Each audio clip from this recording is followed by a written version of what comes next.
I'm really excited. Your videos have been popping up all over my social. I'm so sorry about that, by the way. You must be so sick of me. Oh my gosh.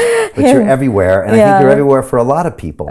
And I think you are. And we were talking beforehand, why do people enjoy watching you? And there's something very congruent about you when you speak about these things. And that's always why any of my guests become super popular, whether you're David Icke or you're Dorian Yates. It's because people feel these people are speaking from their heart, they're speaking congruently, and they're speaking to add value to other people. And I think you do all of that, and that's why you're here, and that's why people are listening to you. But also, if you listen to what you say, you might wonder if it's the end of the world of relationships, right? I know, I'm very dramatic, aren't I? Well, but I mean, maybe a lot of people would experience in their own lives the challenges they have with relationships, and they are challenging. And digital media, which we'll get into, I guess makes it all even more challenging. And it's given us all of these new pitfalls and things that, our grandparents didn't have to deal with. And I don't know if you remember your grandparents' relationship, but I do. And it was at a time before the internet,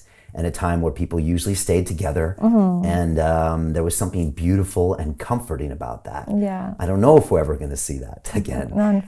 So what is the state of the union right now when it comes to relationships? Is this the worst time ever in human history? I know you coach a lot of people, or is it that we notice it more so? What would you say is the state of play? Unfortunately, I would say it's one of the worst times in human history, and I would say it's because we replaced duty with hedonism.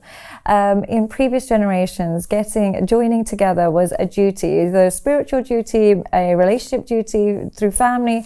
There was an element of duty involved in connecting with the people that we love, and love was just one component. But it was really like, let's create a family, let's make a home for the children, let's stand by God, let's do all of these things. There was an element of, I'll put my desire second, but the priority and responsibility of this relationship first. We have replaced that with a really hedonistic society. We are just byproducts of a society that has catered to our desires and pleasures. And as a result, when it comes to relationships, we are unable to delay gratification. If every need and every desire and every pleasure is not immediately satisfied, we look for replacements. And I'm not somebody who's immune to this. We do it with our phones, we do it with our clothes, even the advent of cheap clothes. Like if you don't like something, you throw it away, you get another one, order one the next day. If that's the society we're breeding, how would that not have a trickle-down effect onto relationships? If we live in a world where Amazon Prime the next day, throw out this clothes, replace, how would that not affect our emotional connections? So instead of creating connections, we're creating to hedonistic individuals who are completely individualistic, who are void of responsibility, now joining forces and creating children with that banner. So it's not the healthiest time to form a relationship, unfortunately. Wow. So if we look back, say 100 years ago, the marriage and the family was part of a bigger group, the community, the city, the state, the religious organization, and it was all part of one, and you had various responsibilities to your parents or to the church or to all these things. And that no longer happens. Yeah, there was no element of desire related to marriage.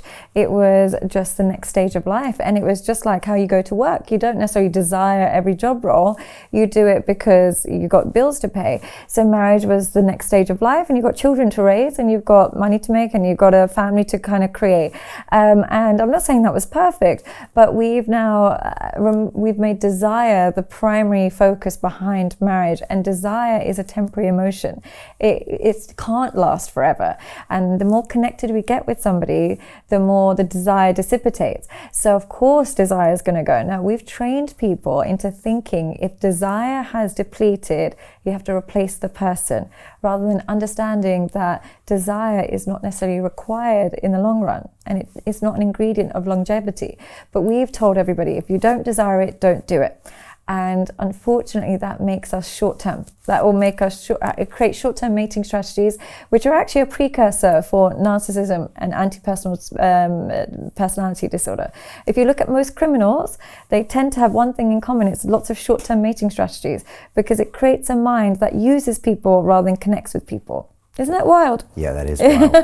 And we'll get into this, but you've said that serial killers on death row all had a history of pornography abuse and all these other things. Isn't that crazy that most serial killers in death row, they had an addiction to pornography. And why is that? Because pornography allows you to take all of the pleasure out, getting all of your kicks out of somebody without investing anything into them, without caring about them, without worrying about them, without even considering their well-being, and getting all of your desires out of them. So you can watch pornography, you're not worried about whether this person is consensual, whether this person went through trauma that led to this, her now becoming a sex worker or him becoming a sex worker. You're not worried if they're on drugs. All you worry about is, are you getting pleasure from this? And so that mindset going into dating is not the healthiest. You've gone deep on this and said that we're the first ones to say, no child trauma, no child abuse, no child trafficking. And yet, 10 years later, those same people are performing porn that everyone just consumes avidly. And you said, isn't there something duplicitous about this? Isn't that strange that we can all agree child trafficking is wrong? We can all agree molesting a child is wrong. We can all agree that some childhood trauma is wrong. But when we take that person's vulnerability, and now that person has only done what they know, which has gone back into sex work, we for some reason celebrate that outcome and we watch it and we get aroused by it, which is one of the reasons I'm so confused by the women that watch pornography and the feminists that watch pornography.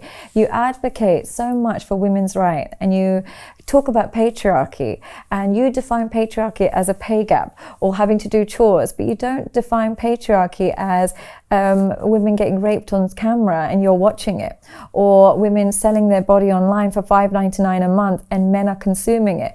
You don't consider that patriarchy, but you do consider folding your husband's clothes as oppressive.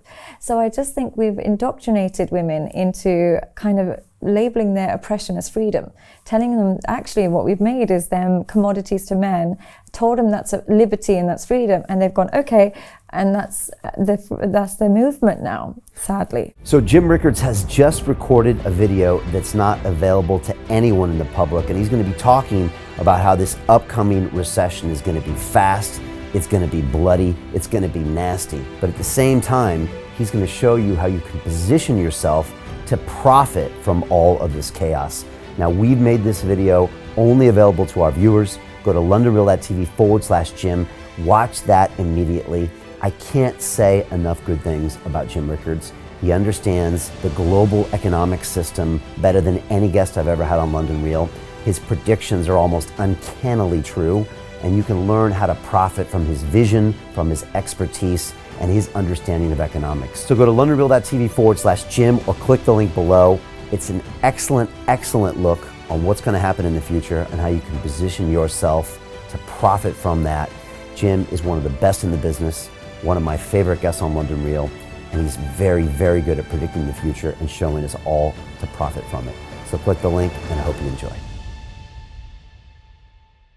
Hey, it's Brian Rose, founder of the DeFi Academy. I've told you my 4-week crypto bootcamp is amazing, but don't take my word for it. This is what my students are saying. The DeFi Academy was an amazing experience for me. It took me totally out of my comfort zone. In this course, I was challenged, I was held accountable, and pushed to do things that honestly weren't always easy. It's been phenomenal, and I can't believe we're already up on our 4 weeks. It has flown by. Going through this DeFi accelerator by far was one of the best courses I've taken. You do this course, you really get into the nitty-gritty of the activities that will make you comfortable with decentralized finance. Thank you so much to Brian and everyone at London Real and the DeFi Academy for even putting together an amazing course like this. Anybody else that wants to do it, please sign up. It is well worth the money.